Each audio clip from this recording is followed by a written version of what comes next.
What kind of killer doesn't just commit crimes, but openly dares the police to stop them? Not by hiding, not by running, but by stepping forward and speaking directly to authority. Imagine a murderer who doesn't fear capture, who doesn't stay silent after the crime, but instead writes letters to newspapers, sends puzzles to investigators, and watches the world react. This isn't just violence, it's a challenge. A psychological war where the crime scene is only the beginning, and the real weapon is attention. Picture quick flashes of history. Newspapers spinning through printing presses, headlines screening fear into city streets. Strange symbols scrawled in ink, mailed with confidence, as if the sender knows no one can touch them. Fog creeping through narrow alleys, gas lamps barely cutting through the darkness, crowds whispering names they don't fully understand. In these moments, fear isn't contained, it spreads, and the killer knows it. These were not criminals hiding in the shadows. They wanted to be seen. They wanted to be heard. They mocked the police, questioned their intelligence, and turned investigations into public spectacles. Every letter was a reminder, I'm still here. Every unanswered clue was proof of power. The authorities searched. The public panicked. And the killer watched from a distance, always one step ahead. What makes these cases so disturbing isn't just that they were unsolved. It's that law enforcement, the symbol of order, protection, and control, was openly challenged and failed to respond with certainty. Promises were made. Suspects were questioned. Rewards were offered. Yet the truth remained just out of reach.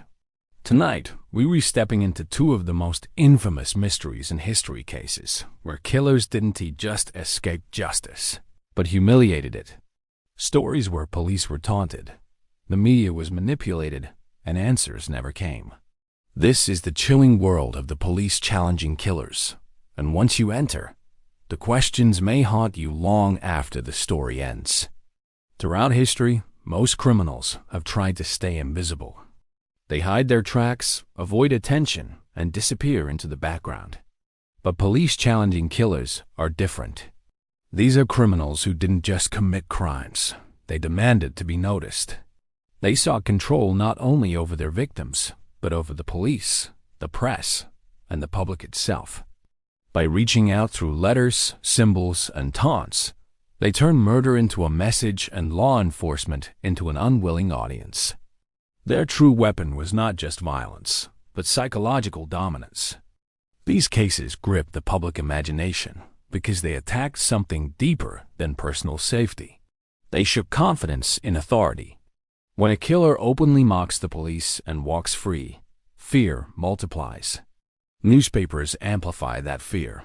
Headlines spread panic, and rumors take on lives of their own. Entire cities begin to feel watched, as if the killer could be anywhere.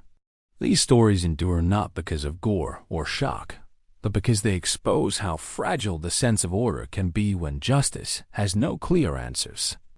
Two names stand at the center of this disturbing pattern, separated by time but united by method.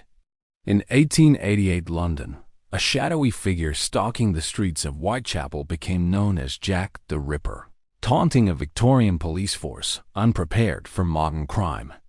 Nearly a century later, in late 1960s California, a self-named killer called the Zodiac sent coded letters to newspapers, challenging police to catch him and daring the public to decode his mind.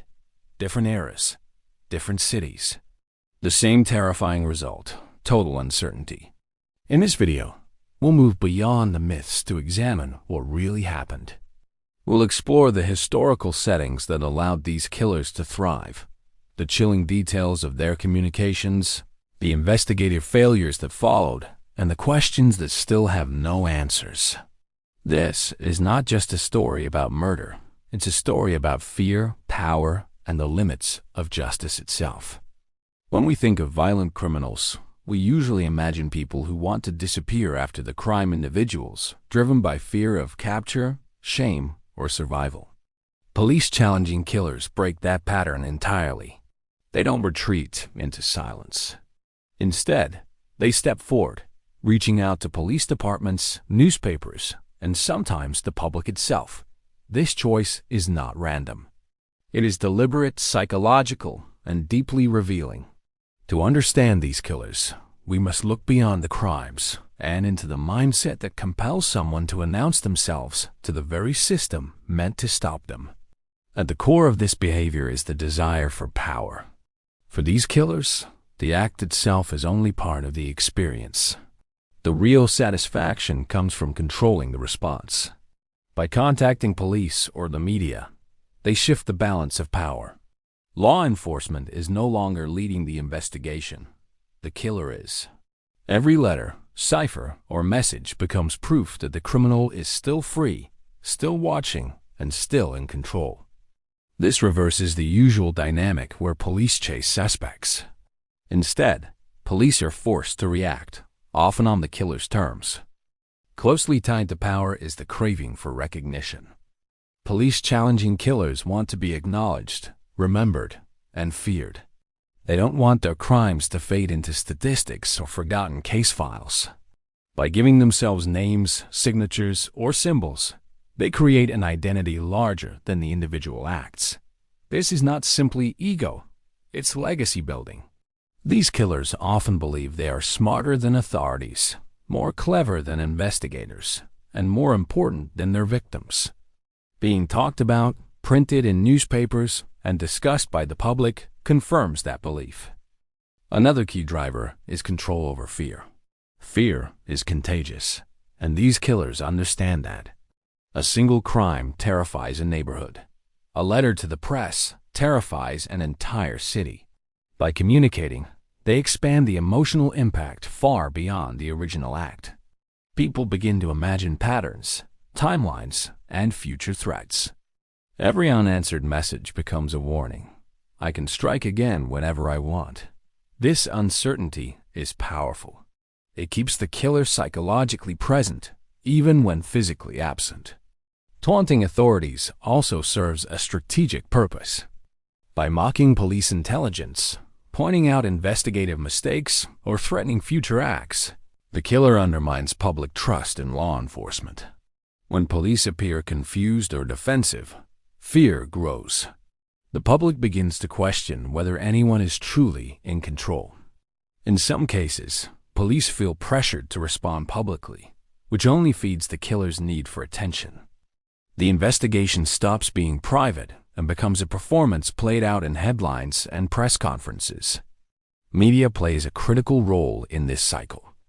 Newspapers, radio, and now digital platforms amplify every message. Even when journalists attempt to act responsibly, repetition alone gives the killer a voice. Police challenging killers exploit this.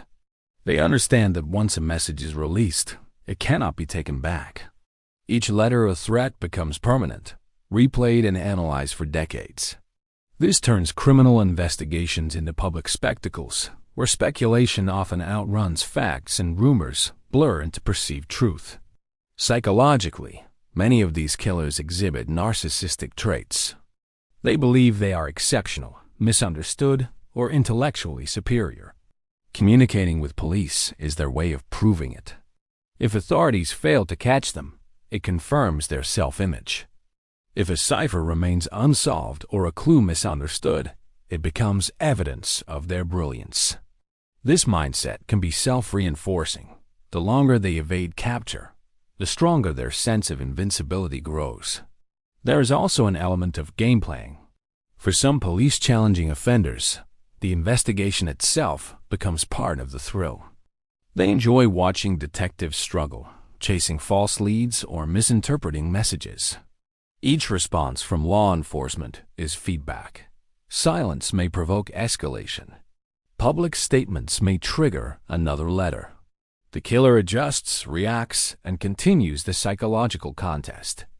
In this sense, communication is not just expression, it is interaction. Importantly, this behavior doesn't always mean the killer wants to be caught. In fact, it often signals the opposite.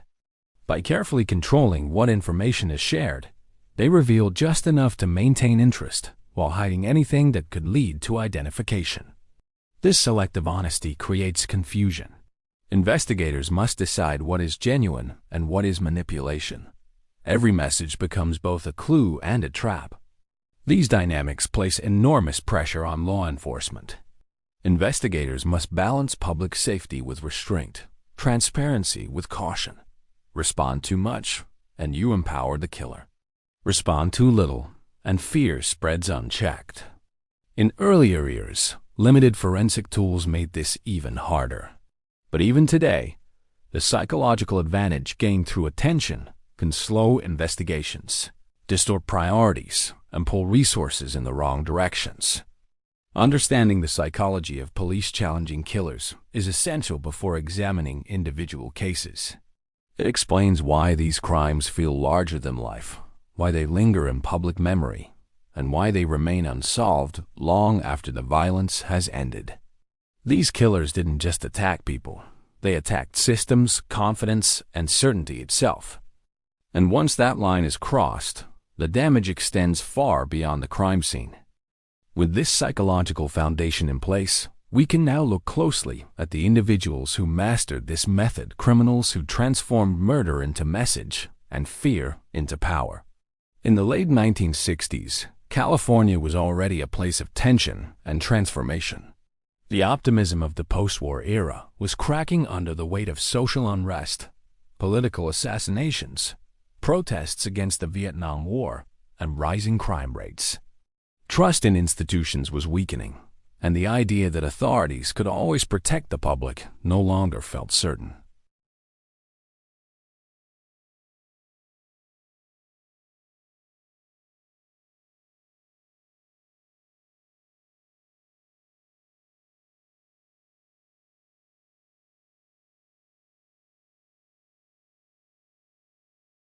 Inside were threats, mocking tones, and most unsettling of all, complex ciphers made of symbols, shapes, and strange patterns. Zodiac demanded that his letters be published, threatening further violence if they were ignored. By doing this, he forced the media and police into a corner. To withhold the letters risked public safety. To publish them gave the killer exactly what he wanted. Zodiac's letters were a masterclass in psychological manipulation. He mocked police for their failures, criticized their intelligence, and positioned himself as superior. He claimed responsibility for crimes, sometimes exaggerating numbers to inflate his importance. He presented himself as untouchable, someone who could strike at will and disappear without consequence. Every letter was a reminder that he was still free and that authorities were not in control. The ciphers became central to the mystery. One of the earliest codes was eventually cracked by civilians, not police, revealing a chilling message about his enjoyment of killing and his belief in an afterlife reward. This alone humiliated law enforcement and elevated Zodiac's image as a criminal mastermind. But not all codes were solved. Some remain unsolved to this day, despite decades of analysis by cryptographers, amateur sleuths, and advanced computer programs. These unsolved ciphers became symbols of failure proof that even collective intelligence and modern technology could not fully penetrate his mind. Zodiac understood the power of uncertainty. Each unsolved code kept the case alive, keeping fear active long after the crimes themselves had stopped. The lack of resolution allowed endless theories to grow, many contradicting each other. Was the code too complex, or was it intentionally meaningless? Was Zodiac highly intelligent, or simply clever enough to manipulate perception? The unanswered questions were part of his control. Investigations into Zodiac were massive but fragmented. Jurisdictional issues slowed progress as crimes crossed city and county lines. Communication between departments was inconsistent, leading to missed connections and delayed responses. Witness descriptions were limited and often unreliable. Forensic science at the time, while advancing, was still primitive compared to modern standards. DNA testing did not exist, and handwriting analysis was subjective. Zodiac operated in the gaps between these limitations. Over the years, several suspects emerged. Some seemed promising men with suspicious backgrounds, proximity to crime scenes, or behaviors that raise red flags. Yet none could be definitively linked. Evidence was circumstantial, witnesses uncertain, and timelines imperfect. Each suspect eventually faded into ambiguity. Every failure reinforced the image of Zodiac as a ghost present but unreachable. Modern forensics reignited hope. Decades later, advancements in DNA analysis allowed investigators to re-examine old evidence, including stamps and envelopes from Zodiac's letters. Partial genetic material was extracted and compared against databases. Some suspects were ruled out. Expectations rose, but once again, certainty failed to arrive. The DNA was incomplete, the results inconclusive. Technology narrowed the field, but could not close the case. What makes the Zodiac case uniquely disturbing is not just that it remains unsolved. It is how completely the killer controlled the narrative. He decided when to speak and when to disappear. He defined the pace of fear. When letters stopped, anxiety lingered anyway. People were left wondering whether he had died, been imprisoned for another crime, or simply chosen silence. The absence of answers became part of the terror. Zodiac didn't need to keep killing to remain powerful. His words had already done the work.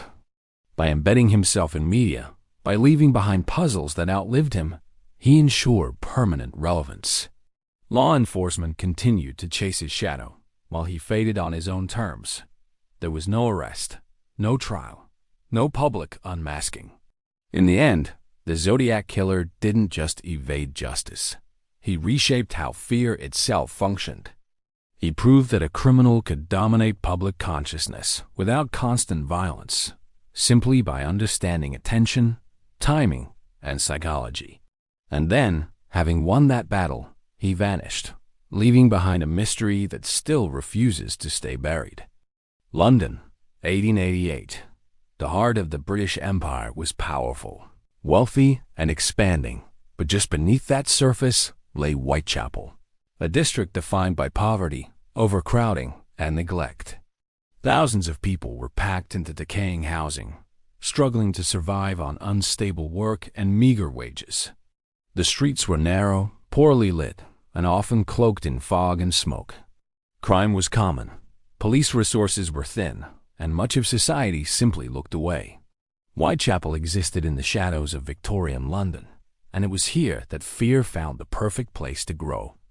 When the murders began, they struck a population already living on the edge. News traveled quickly through word of mouth, and even faster through newspapers.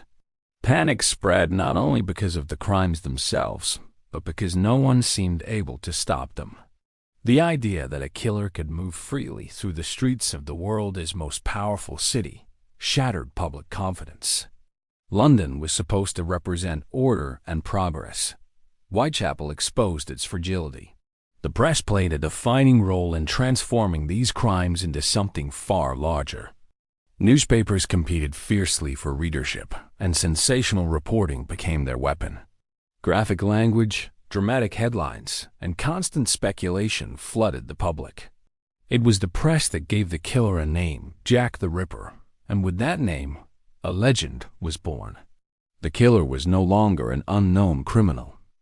He became a character, a presence, a symbol of terror that could be imagined everywhere and nowhere at once. Public pressure mounted rapidly. Citizens demanded answers, protection, and arrests. Police were criticized relentlessly, accused of incompetence and indifference. Every failed lead became a headline. Every delay fueled outrage. The investigation was no longer just about solving crimes. It was about maintaining public trust in a system under attack. This pressure distorted priorities, forcing police to act publicly rather than strategically. Letters soon began arriving, claiming to be from the killer. Some were cruel taunts. Others offered false confessions or misleading clues. One in particular captured the public imagination and further cemented the Ripper's image as a mocking, untouchable figure.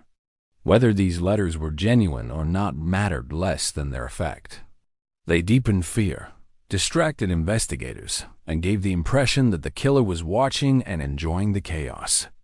In reality, many letters were hoaxes, but police had to treat each one seriously, draining time and resources. False confessions poured in as well. Some came from people seeking attention. Others were from individuals struggling with mental illness. Each confession required investigation, adding noise to an already overwhelming case. The sheer volume of misinformation made it harder to distinguish truth from fiction. The investigation became cluttered with dead ends, speculation, and public interference. Suspects ranged widely. Local workers, immigrants, doctors, tradesmen, even members of the upper class were rumored. Bias played a major role in who was suspected and how. Many theories focused on marginalized individuals, reflecting the prejudices of the era. At the same time, powerful suspects were often protected by social status. This imbalance limited the investigation and reinforced existing inequalities. The lack of forensic science was a critical barrier. Fingerprinting was not yet in use. DNA analysis was unimaginable. Crime scenes were poorly preserved by modern standards, and evidence handling was inconsistent. Investigators relied heavily on eyewitness testimony, which was unreliable in dark, crowded streets. Medical understanding of criminal behavior was minimal, and profiling did not exist. Police were trying to solve a modern crime with outdated tools. Communication within law enforcement was also fragmented. Different agencies worked independently, sometimes withholding information from one another. There was no centralized database, no coordinated strategy.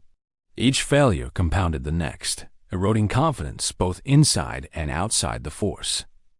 As time passed and no arrest was made, Jack the Ripper began to transform from a criminal into a myth. Fear no longer required new crimes to survive.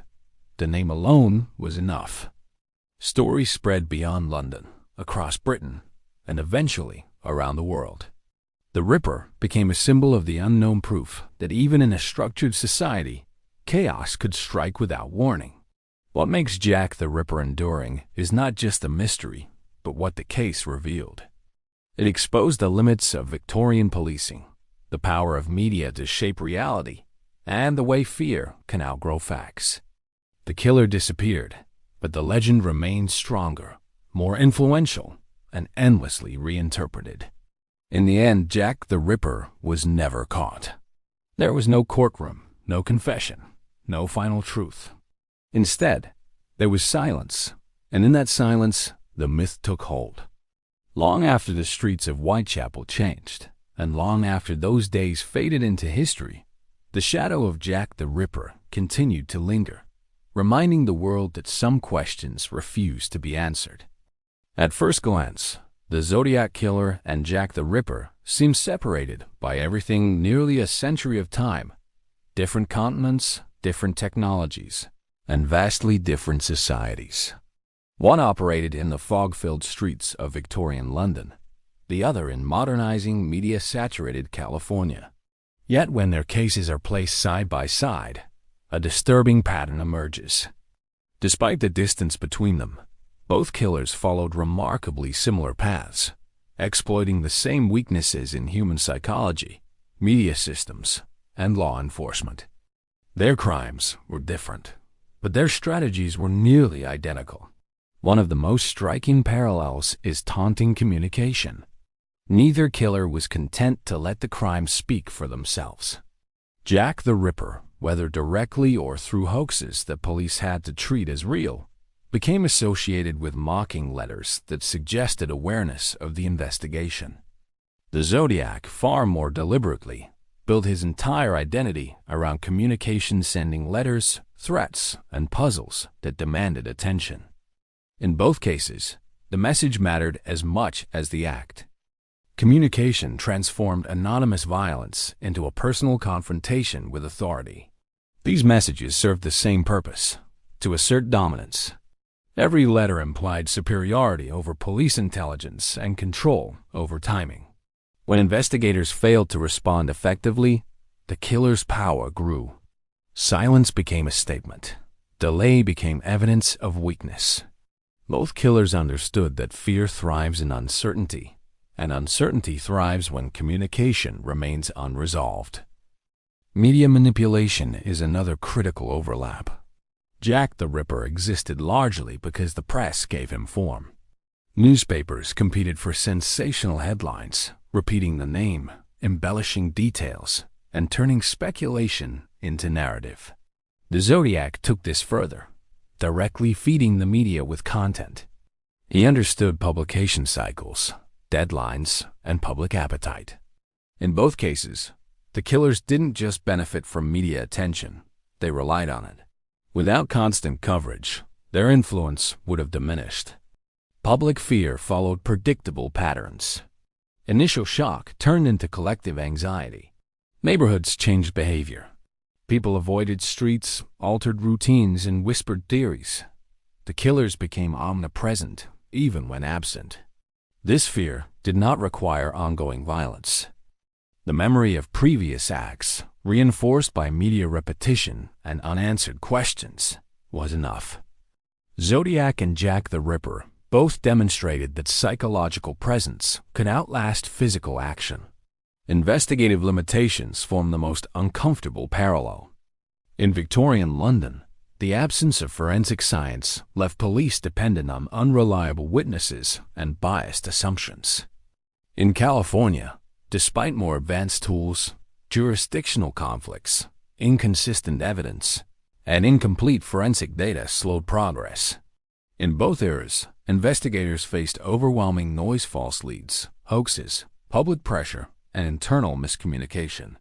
Different tools, same outcome. Both cases also reveal how public pressure distorts investigations. Police were not operating in isolation.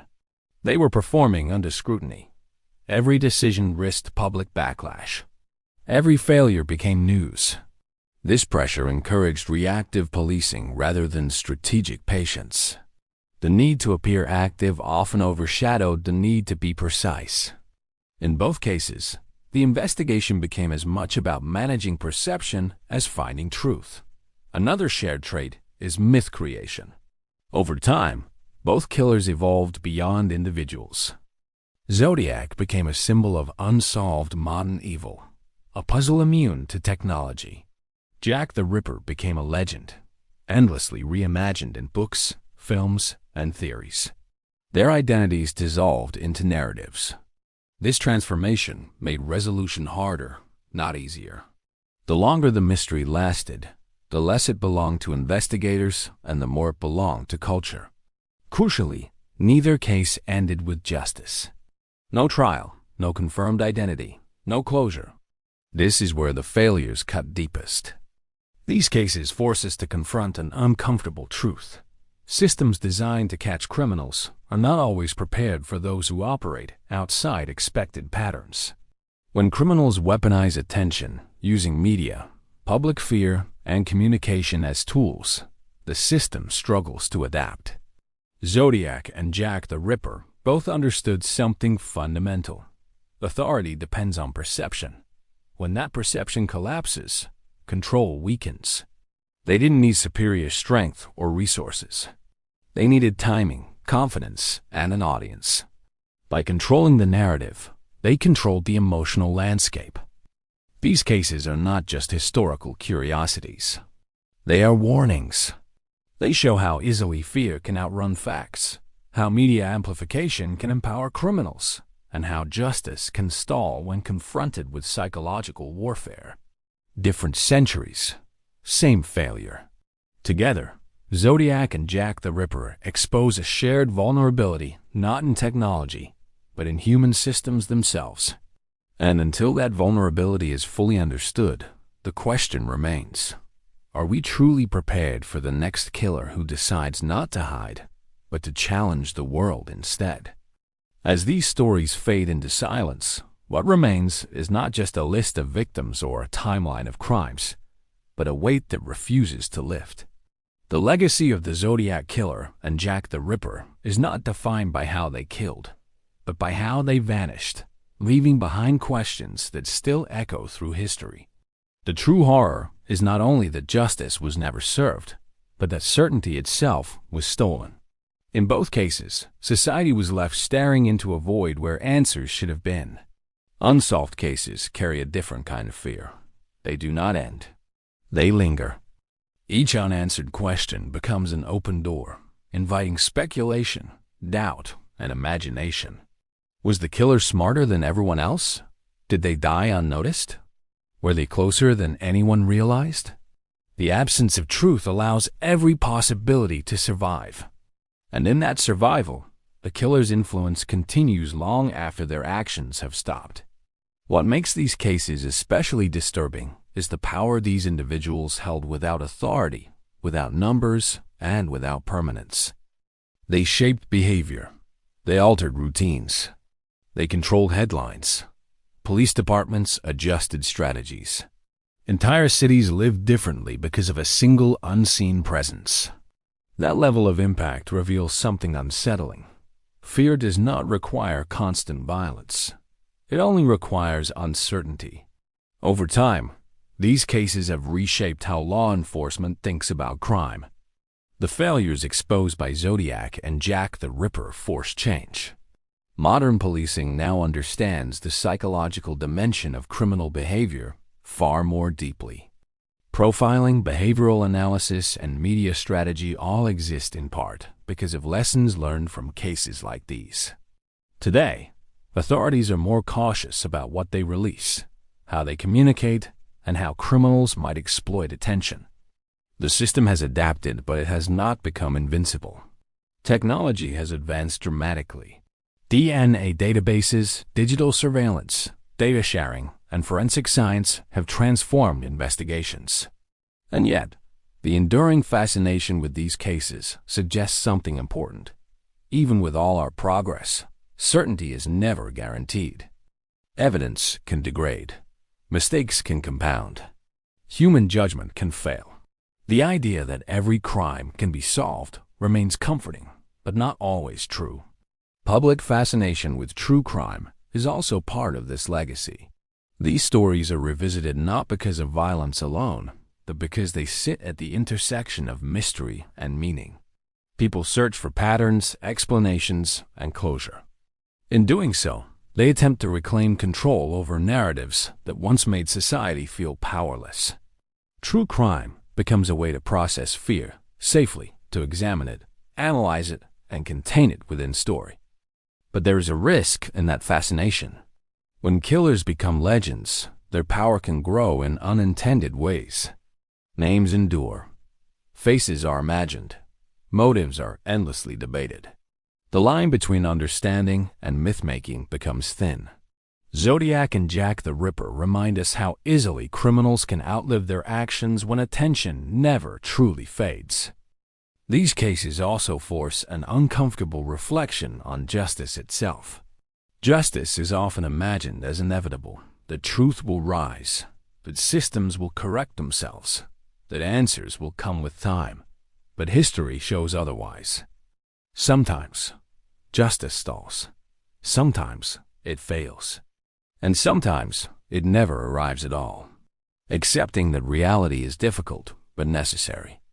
What lingers most is not fear, but humility.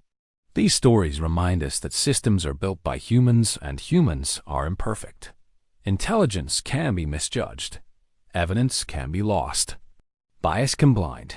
Pressure can distort decisions. Zodiac and Jack the Ripper didn't defeat justice through strength. They slipped through its cracks. And yet, society continues to learn. Each failure becomes a lesson.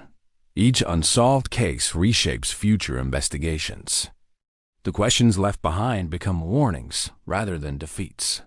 Progress may be slow, but it is real. Still, one question remains, as haunting today as it was then. If a killer can challenge the system, manipulate fear, and disappear without consequence, what does that say about the limits of justice? And after all these years, all this technology, and all this knowledge, are we truly any closer to the truth?